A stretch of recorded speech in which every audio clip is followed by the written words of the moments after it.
They laughed at him. They told him he was only good for building tractors. Even Enzo Ferrari, the king of Italian cars, mocked him to his face. But from that insult was born a legend. This is not just the story of a car brand. This is the story of a man who turned anger into power and built one of the greatest supercar empires in history. Welcome to the untold story of Lamborghini. Long before Lamborghini became a dream car for the rich, the story started in a small village in Italy. A boy named Ferruccio Lamborghini was born in 1916. His parents were farmers. They worked under the hot Italian sun, planting crops, harvesting wheat, living a simple life. But Ferruccio, he was different. While other kids played in the fields, he stared at machines. The sound of engines, the smell of fuel, the power of moving metal, it fascinated him. His father would sometimes shake his head and say, "Ferruccio, the land will feed you. These machines, they will only break your heart." But the boy never listened. Inside him was a burning hunger, not to follow, but to create. Years passed, and Ferruccio grew. Then came World War II. The young man was sent to the army, where his love for machines became a weapon.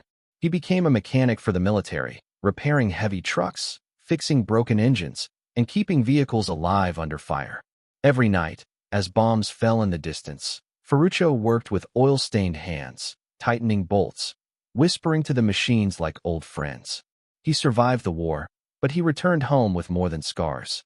He returned with knowledge. Knowledge that would one day shake the world. After the war, Italy was broken. Factories were gone. Farms struggled. People were poor. But Ferruccio saw an opportunity.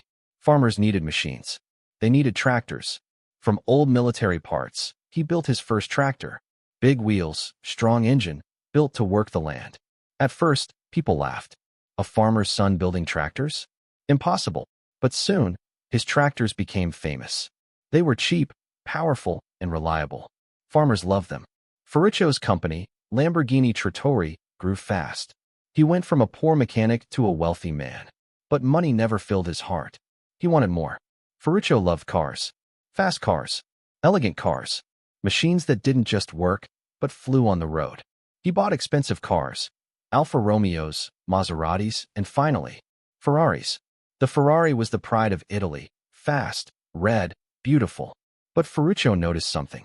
The car was powerful, yes, but it had problems. The clutch often failed.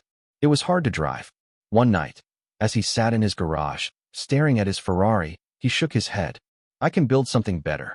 He had no idea this thought would change history. Ferruccio decided to meet Enzo Ferrari, the founder of Ferrari. He walked into Ferrari's office with confidence. "Your cars are good," Ferruccio said, "but they are not perfect.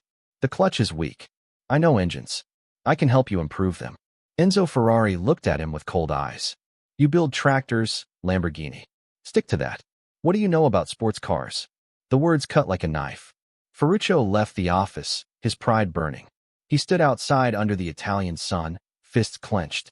"One day," he whispered, "I will build a car better than yours." 1963. Ferruccio gathered the best engineers in Italy. Men who had worked for Ferrari, Maserati, and other big names. In a small workshop, they began designing something new. Something bold. The first Lamborghini car, the 350 GT. When it was revealed, the crowd gasped. A sleek, beautiful machine with a powerful V12 engine. Smooth, fast, elegant. The world had a new star. Lamborghini wasn't just a name anymore. It was a threat to Ferrari. But Ferruccio wasn't satisfied. He wanted not just a fast car, but the best car in the world. In 1966, Lamborghini unveiled the Miura.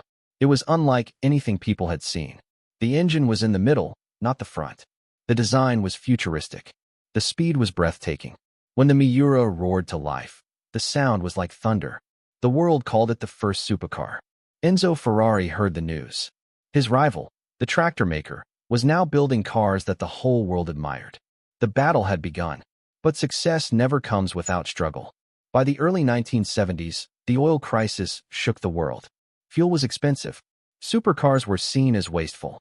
Ferruccio, tired and frustrated, sold the company. He returned to the countryside, to vineyards and quiet life. But Lamborghini, the brand, was now alive. And nothing could stop its legend.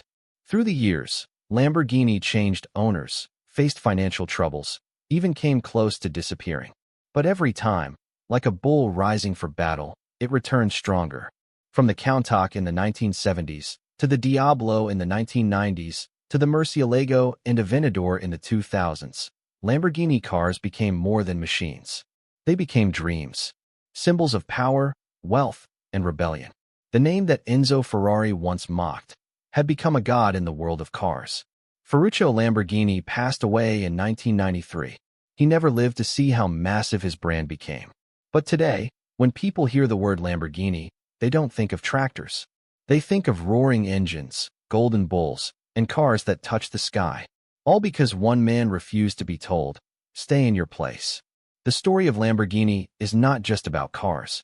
It is about pride, passion, revenge, and the courage to dream bigger than anyone else. If you were touched by this story, don't forget to like, share, and subscribe, because more stories like this are waiting to inspire you.